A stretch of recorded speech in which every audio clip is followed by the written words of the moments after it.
Hi everyone, Ryan Crosswell, candidate for PA7, coming to you from Allentown.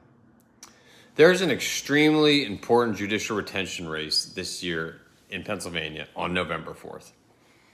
I've spent a lot of time canvassing for this race over the past few months, and I noticed something very alarming last weekend while canvassing in Nazareth and Upper Macungie.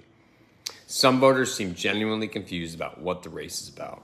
So let me explain it as best I can. On every ballot in Pennsylvania, voters will need to vote on whether or not to retain 5 appellate judges who will be listed on the back of the ballot.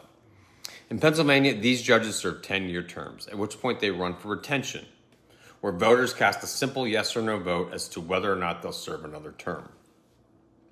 Pennsylvanians have almost always voted yes on retention. In the 57 years since Pennsylvania's Constitution was amended to require retention votes, only one Supreme Court justice has lost the retention vote. And we should vote yes this year too. These judges have years of experience. Voting yes means protecting our courts, and protecting our courts means protecting the sanctity of our elections in the future. So why are voters confused about what voting yes means? Because a group funded by Republican megadonors is sending out deceptive mailers that imply that voting no is a vote for term limits.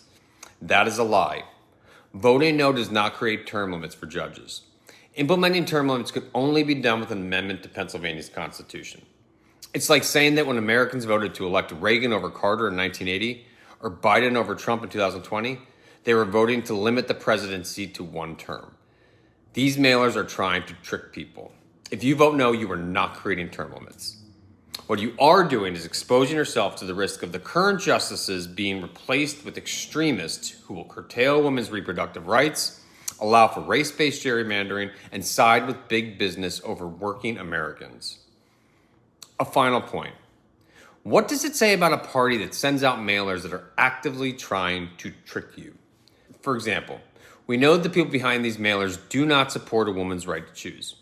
So why don't they have the courage to state that in the mailers? Instead of leveling with you, they hide behind language like protecting women and children. We know the answer.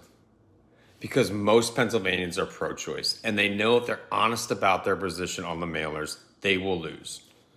So they lie. But once their judges are on the bench, they'll reveal their true colors. Don't let that happen. Vote yes on retention. Thank you.